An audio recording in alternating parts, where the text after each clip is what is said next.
And of course, to continue our conversation, another disadvantage of note taker use is the prices. The lowest prices on some of these damn machines is at least $1,000. At least. There's your key word. At least $1,000. Basically, the $1,000 option, that's not even really gonna be a Braille computer. $1,000 is basically an electronic notepad at that point. It's not really gonna do much for you.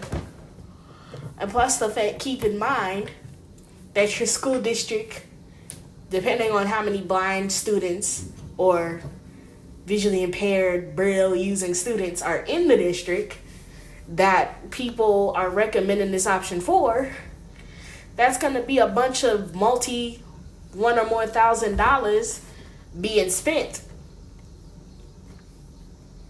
And then they basically kind of got to write it in the budget of, okay, who gets what do we give out, which option is the best, which option is more cost effective, blah, blah, blah.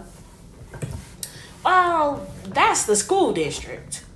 You, on the other hand, when you get out of school, if you decide that you want to use a note taker outside of school when you graduate and want to go to college, they're not going to let you take that home. They need that for whatever other student has to have a note taker so that they don't have to buy a new one. So you're not going to take that home. The only time you got to take that home was when you were a student in their care and had to do homework assignments. But now that you're no longer in their care, they're not going to let you take that home or take that to college.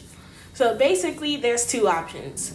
Either you can afford a note taker, and by you, I mean either you, for real, or your parents. So either you can afford a note taker on your own and buy it straightforward from whatever vendor that you want, or you have to depend on rehab services. Now, rehab services is kind of interesting. They do some things right, they mess some things up. And depending on what budgets they're looking at or what they're thinking about you or what they're thinking about your needs, they might let you get one, they might not.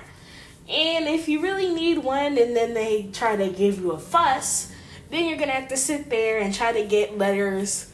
You're going to have to write them letters of recommendation why you need a such and such. And then whatever model you want, you're going to have other people and this, that, and the third.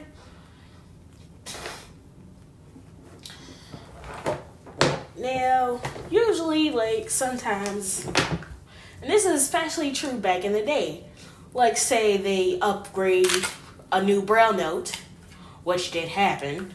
You go from the Braille Note Classic, which was basically your stereotypical note taker with all your note takery apps. Nothing fancy, but all the kind of stuff you would find on an electronic organizer, a calendar, a clock, a calculator, etc., etc. A word processor, which, to be fair, is pretty advanced for an electronic organizer. But yeah, let's say that you want to go from the from the Classic to the Empower. Well, you're going to have to sit there and you're going to have to write your person, your counselor, or call your person up and say, hey, there's this new brand note taker. It does this, it does that. And they're like, well, you already have a note taker, and I'm pretty sure that your note taker isn't broken at the moment, so why should I talk to the powers that be and tell them, hey, so-and-so needs a new such and such when you already have a perfectly good such and such. And then you're going to have to jump through hoops, and you're going to have to prove why you should, and blah, blah, blah. So basically, your best bet was just to learn how to use a note taker. Well, not a note taker. Your best bet was to learn how to use a computer for the most part, because computers were a lot cheaper